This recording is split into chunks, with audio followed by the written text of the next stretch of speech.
Hi, I am Dr. T, and this is another episode of Makeup and Mental Health. And this actually was inspired because next week is actually going to be my year anniversary of resigning as an educator, specifically a school psychologist from a school. So I'm really just going to be focusing this video on knowing when to leave your job, especially if you're working in a school, talking about how difficult that might be, because most people don't really talk about that either, like all the things that come with that. And what are some things you can possibly do afterwards? Some of the things, my journey, my personal journey of healing, and just a growth tip of the day that I want you to leave with, and some special announcements because Path of Growth is always growing. We're always doing some things. I'm always trying to find ways to support my fellow school psychs and my fellow educators. So this video is really geared towards school psychologists, but this can also be viewed to other educators. So don't feel like if you're not a school psychologist, if you're a teacher, if you're a school social worker, guidance counselor, if you work in a school, essentially this video is for you, but I'm really speaking to my experience as a school psychologist. And all while doing a look. I'm probably just going to be doing a professional look that I would do if I was working in a school, something really simple. I already did my eyebrows, so we're going to be ready to go. But first, I'm just going to talk about my experience. Last year was very, very stressful for me because I was up for tenure. If you follow me, you already kind of know my story, but I was up for tenure as a school psychologist. And what that means is tenure means that you're going from probationary staff to permanent staff. And for my school specifically, it was 4 years that I had to put in. So I put in all these 4 years, hard work, sweat and tears, especially being the first 2 years, I was the only Black school psychologist on staff. And all that came with it. I persevered, thinking that I was getting ready to be a permanent staff member. And boy, did I get played. Just to make a long story short, it's almost like it was a setup. It was my principal called me. She goes, they're trying to deny you sick days. They're trying to deny you tenure because of your sick days. And I'm thinking, what? I never received a letter from HR about my sick days. I never received a notice from any member of the board, superintendent about anything, because it was the board and the superintendent making a decision. So I'm just like, how on earth am I getting denied for something that I didn't even see coming? I would have made changes to my behavior, I guess, but here's the crazy thing. I worked in special ed. I worked in special ed for most of my career, and this particularly was a tough experience for me because this school was particularly rough. We were doing some really aggressive behaviors, and I had gotten injured over the course of those 4 years multiple times. So I drew up a list and I correlated all of my absences to all my sick days, really they were all centered around times that it was bit, kick, hit, spit on, everything. I was either taking those days off to recover physically, or I was taking those days off to recover emotionally, because I'm human, and if you get spit on, kicked on every single day at work, you might want to take a day off just to recover. But apparently that was ridiculous. And I'm not saying this to kind of just be like, ooh, let me get back at my school. I'm not going to be naming them. I'm not going to be naming any names. I'm just talking about my experience. And honestly, other Black educators have had similar experiences with me. So it was really trying. So let me get into some makeup right now, just to kind of give you that background and just like what I did in response. So first, let's just take a quick break. So usually I like makeup that can be multifunctional. So I'm going to show you this from MAC. This actually is something you would use for contour, and it's powder base, which I really like. Excuse my messy vanity. I like to kind of use it to kind of prep my eyebrows too, just kind of give it that natural look. So I'm just going to be going in with this brown here, and then I'm just going to be talking to you about my experience while I'm kind of going over my eyelids. So I present this information to my principal, and I'm like, look at these dates, look what they correlate with. And she's like, okay, so now you got to go to your union. my union was not particularly helpful because they made it a point to say, well, you shouldn't be out. You should have came to work. You know you were untenured, so what were you doing out? And I'm like recovering from all these things, recovering from the fact that I'm getting kicked and hit and spit on every single day, and it's emotionally draining. So we give the letter to the superintendent. I had to write a letter basically stating that, and the most dehumanizing part of this whole experience was me.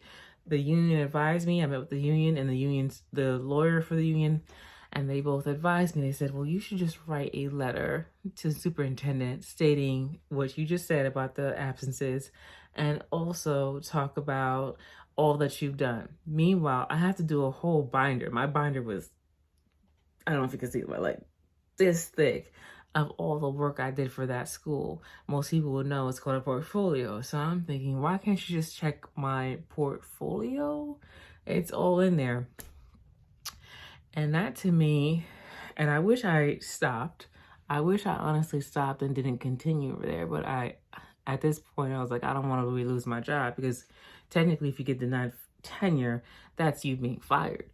So I'm just sitting there and I'm just like, you know, the fact that I have to write a letter stating why I should keep my job, even though I've done so much for this school, like my portfolio was huge. It was to the point where people, my own supervisor, the chief psychologist, was just like, you're golden, you're good. Like he was like, this is great. Like there's no, the impression was that I was always getting tenure. There was nothing in my file that suggested otherwise.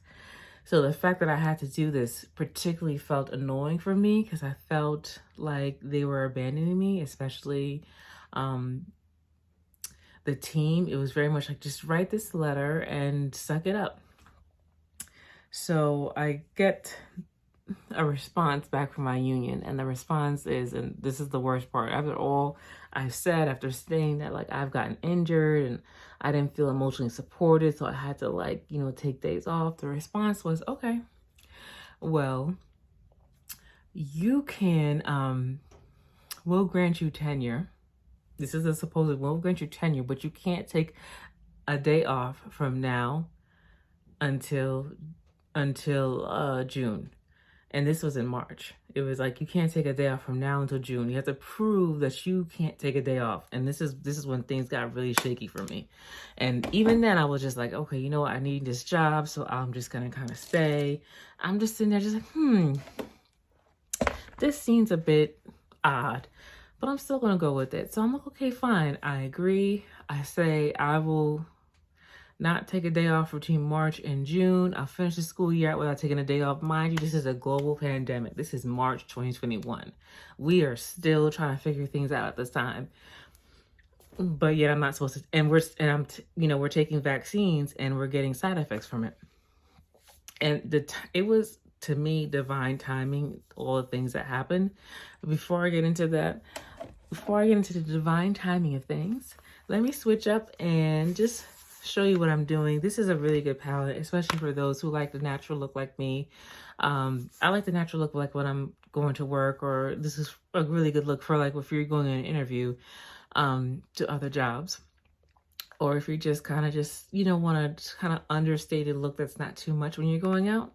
This palette by Juvia's Place is really good. It's a little messy because I use it so much. The Nubian by Juvia's, and I just really like how everything looks.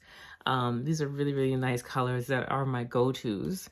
So now I'm just going to go in. There's no names for it, but I'm just going to go in and choose a lot of browns, and then I'll put a little shimmer towards the end. So right now I'm using this. And as I'm talking, I'll hold this up so you can kind of see what the colors that I'm using, but I'm still going to be talking about my experience. All right, so we're going to go in and choose that brown there as another base just to put on top, just to really lighten the area that I just chose. So, yeah, so again, it was divine intervention for me because I was getting the second vaccine. I was getting Pfizer, and I didn't really get side effects from the first one. The second dose hit me like a ton of bricks, to the point where I went to work and I was dizzy. Like my head was spinning. I was in counseling with a student, and I said, this is very unsafe that I'm at work and I'm dizzy and I can barely keep my head up. Even my student was like, hey, Dr. T, are you okay? And I couldn't really answer that. And I was like, I have to go home because this is not okay. And meanwhile, in the back of my mind, all I'm thinking about is, oh, they're about to penalize me because they told me not to take another sick day. At this point, I was already at work. It was 9:30. But I knew I was going to be out the next day. I was like, there's no way. There's no way I'm going to come to work. I can barely keep my head up. It was to the point where my lovely coworker had to take me home. I spoke to the principal. I said, I'm so sorry, but I want to let you know I can't drive. I can barely keep my head up. I'm not okay. This dose is really taking me out. I shouldn't have came to work anyway, but and this happens to so many educators. This is what really, really pisses me off is that we're under so much pressure every day and we're showing up to work when we're not supposed to be. And it's actually really scary for us. I could have gotten hurt. I could have gotten into an accident on my way to work. I could have fell, and I'm working with special needs students. You know, I could have fell in my office and put that student in a very dangerous position. There's the ethics of all this, and we're showing up to work not our best selves oftentimes because we're trying to avoid being penalized for all this. And that to me was the crazy part. So I go home, my coworker takes me home, and then I'm like, I can't go to work the next day, so I take the day off. This was Wednesday. I took the day off. Thursday, I show up to work the next day, and the response I get, that was strike 2. No, strike 2 was them telling me that I couldn't take a day off from March to June during the whole pandemic. Strike 3 was me showing up the next day, and I'm just gonna use this right here. And my union, one of the union reps saying, I thought this is, as soon as I get to work, I'm putting my stuff down. She goes, I thought we came to an agreement that you were not going to take another day. And I said, I was not okay because I had the second shot. There was you saw me come out of work with the help of a coworker. The response was, well, we told you that this wasn't going to work. As if she was just saying, well, you know, now there's nothing that we can do. The other option that was flying around was that I was going to do another probationary year where I wasn't supposed to take a sick day. Like I was supposed to do another whole school year without taking a sick day. But I turned down that option after I sent them the letter saying, look at all the things I've done for this school. After she said that to me, I thought that was the most demeaning thing that someone has ever said to me. And grad school never prepared for these conversations. I've never been in a class, and I swear to God that grad schools need to do these classes. We need to start preparing these new up-and-coming school psychologists and educators for the things that are about to happen and the things that they're about to see, because I was floored. I've never experienced anything like this, and I didn't know anybody that did.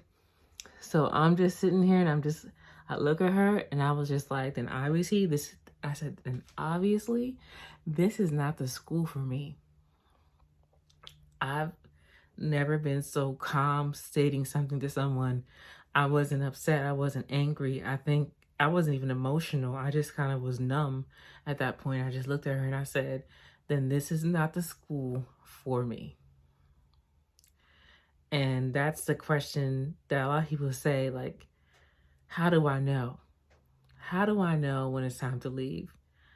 And honestly, to me, it's when you start to compromise your values for a place. Because my value is to always put kids first and to protect their health. And protecting their health to me means protecting my health. Always, I never want to put a kid in a position where I was coming to work not okay and sick, where I should have stayed home.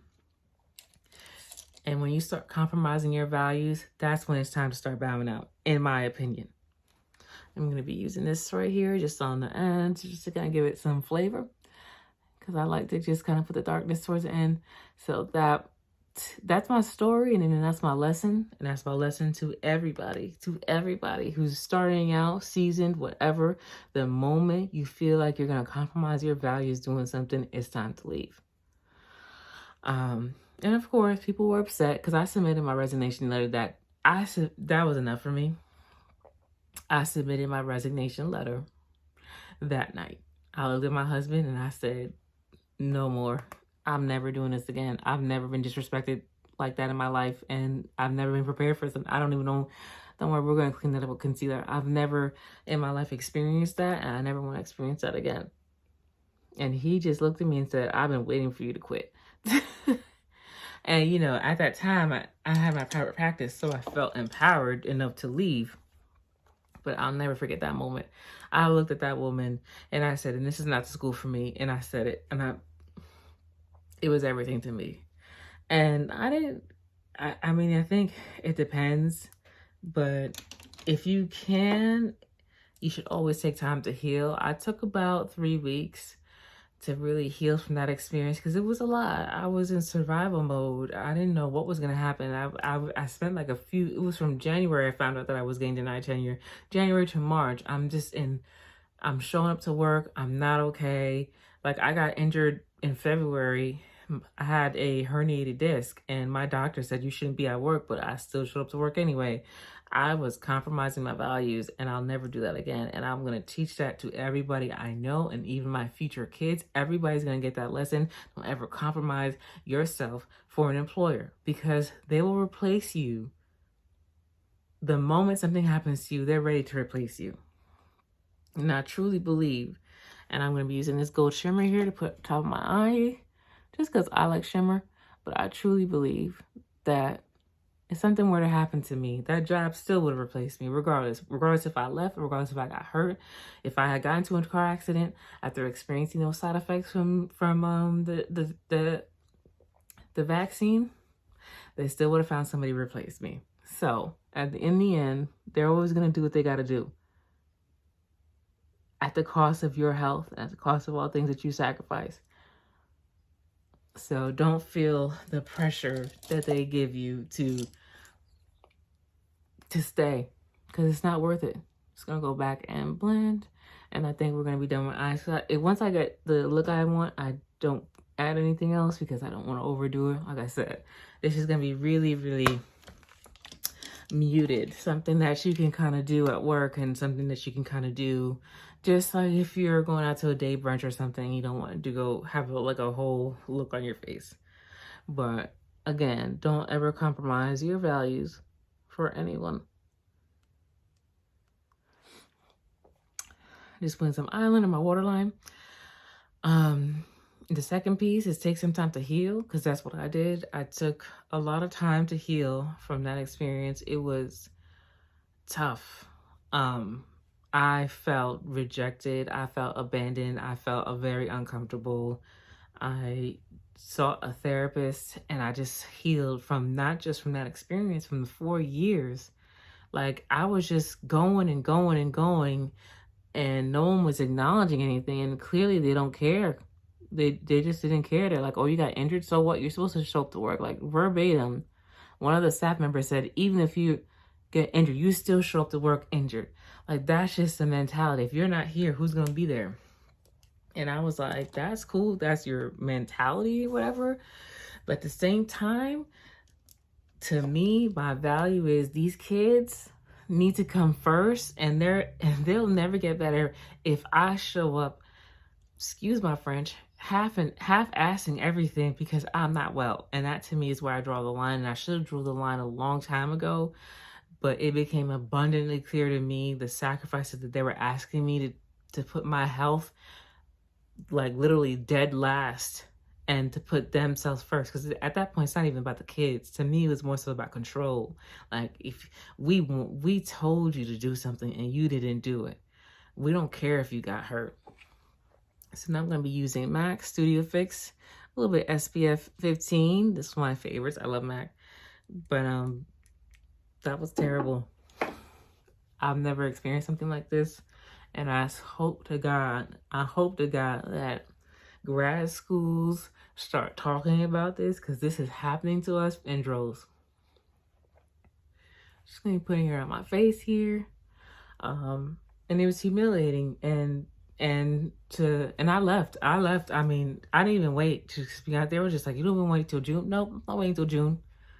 You don't respect me and my health? No, thank you. And it's a pandemic. I'm not going to sit here and be disrespected over and over again. You don't care about me, then I'm not going to care about your timeline. You're going to replace me regardless. And they sure enough did. They definitely found somebody. After I submitted my resignation, 2 weeks later, this girl is ready to go. You can leave, they're going to find someone regardless. It doesn't matter how you leave, whether you resign, whether you get hurt, whether you're out, pregnant, sick, hospital, they're going to find someone regardless. So that's my first piece of advice. Don't sit around and just be like, oh, but who's going to take care of the kids? They're going to find somebody. It is their responsibility, no matter what happens, to employ. The second piece is, I have to admit, it was very hard leaving the kids. That had me emotional because I had been with some of them for 4 years. I was in an elementary school. I wanted to see some of the kids grow and go on to middle school. But unfortunately, that just didn't happen, which made me sad. I really wanted to stay and see some of those kids because I had been working with them since they were babies. So I did want to stay, but I looked at them in the eye and I said, I care about you. This is not you.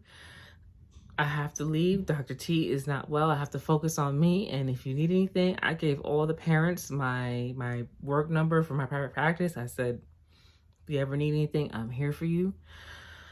I wrote them letters. I gave them gifts. And I just said, like, a lot of the parents were just like, I can't believe this, Dr. T. And I'm just like, I can't believe it either. I was very honest with them.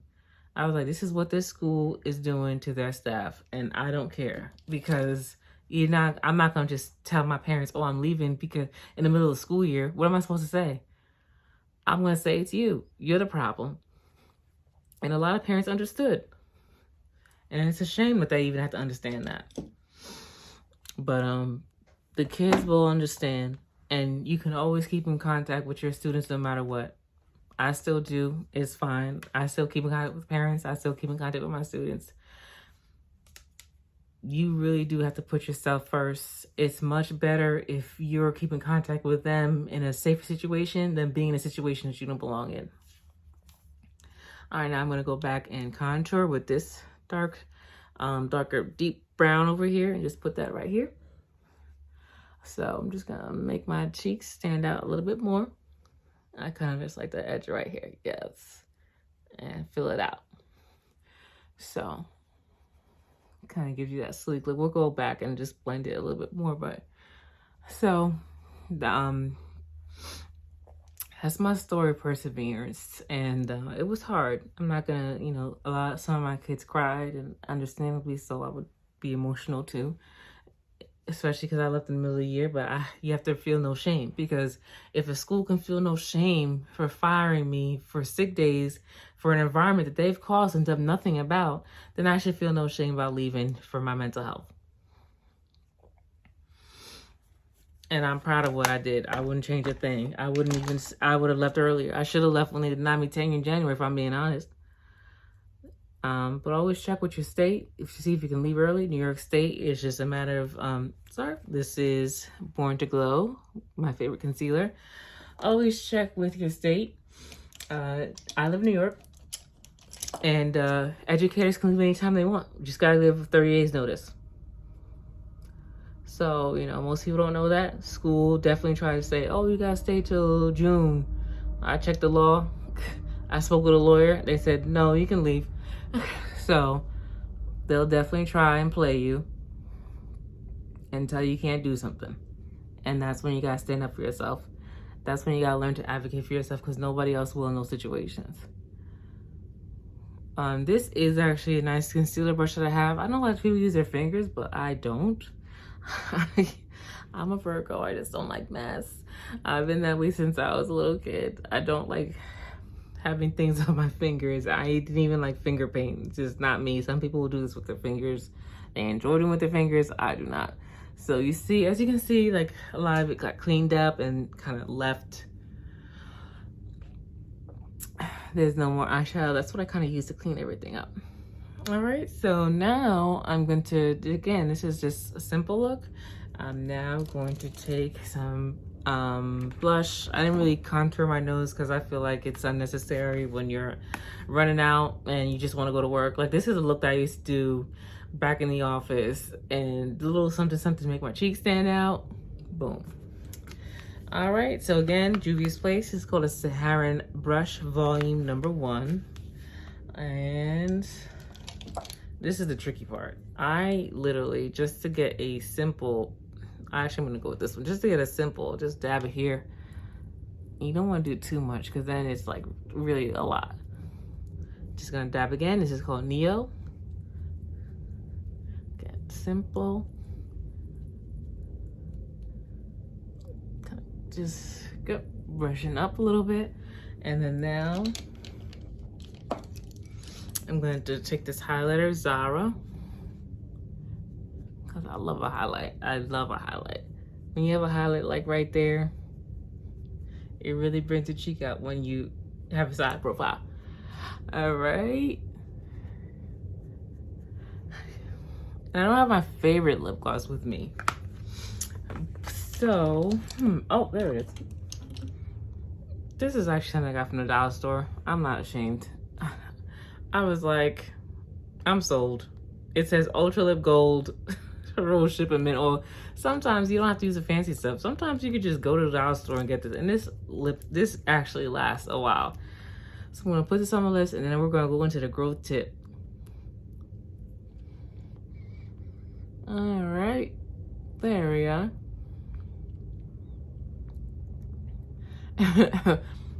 It can get a little messy with you. But I just really like how shimmery it makes my lips feel, and it stays for a while. So now I'm gonna finish it with Fix Gold Light. Actually, I'm gonna put you guys onto Game. This one I like because it kind of has it will give you a gold. Fix Gold Light will kind of give you a nice gold after look. This is Fix Coconut from MAC. I sprayed my face before I do my makeup, and I spray my face afterwards. I just love the way this smells. It smells so good. Just gonna spray my face. Just gonna let it set. And this is my look, my natural everyday look for the office, for interviews, and just a highlight to really make your face pop when you turn around and be like, hire me for my new job. I don't take no ish. I'm kidding. But my growth tip is really stick to your values. If something doesn't smell right, leave immediately. There's no point of staying and compromising anything. My second growth tip is wherever you leave, when you leave, make sure you first check to see if you can leave. Check your state laws about leaving. Your state board of education laws about leaving your school year, because most of the time you can leave anytime, but just double check, especially the time limit, because most people will think, oh, 2 weeks notice, but again, New York State, it was 30 days for the board of ed, and they can't come after you if you do anything earlier than that. So just be very mindful of that. After you do transition, take some time to heal, especially if you left a toxic work environment. Think of this as a relationship. You had a relationship with an employer. I was in a relationship for 4 years with this employer. We had a very toxic, emotionally abusive relationship. I finally stood my ground and said, absolutely not. But I didn't want to jump into another relationship with another school. So I took some time to heal, and I'm still healing, and I'm loving every moment of it. I feel like I'm reclaiming parts of myself. There were times where I feel like I was stress eating. I had anxiety every day going to work. I really feel like I lost bits of myself because of work. So I had to take the time to heal. You have to heal from this relationship with your employer. That is my second growth tip. And my third growth tip is, it's okay. You are not alone. I thought, I was really embarrassed. I was like, oh, everybody else before me got tenure and I'm the only one that didn't. But then I was like, this was supposed to happen for me. Everything happens for a reason, because I'm in such a better place. I'm so much happier. I'm helping so many more people in my private practice. I'm much better, effective school psychologist. Even my clients know it. I still keep in contact with my students, and even they notice I'm much happier. The families notice I'm much happier. You don't have to stay in a situation that you don't belong in. And you're not alone. And there's nothing to be embarrassed or ashamed about. literally everything happens for a reason. If you're being pushed out of a situation, don't be embarrassed by it. Just take it as, whew, I'm being pushed to my greater good. And now I honestly see a year from now, I see exactly what my purpose is. Like trainings that I was doing in the school for free, working my ass off, not getting paid for and being disrespected for. I'm now doing those same trainings, and I'm sharing all the lessons I've learned with other schools, with other teachers, other educators, other staff. I'm doing community work. I'm helping with therapy. I'm educating people in a special education process with my private practice. I'm doing so much more without my hands tied behind my back. So you have it in you. It's okay. I am doing so much better, and I'm not ashamed to say it. And now I'm here doing makeup and mental health, telling you you can do it too. So I just want to say that no matter what you're going through, someone else has been through it, and someone else is probably going to go through it again.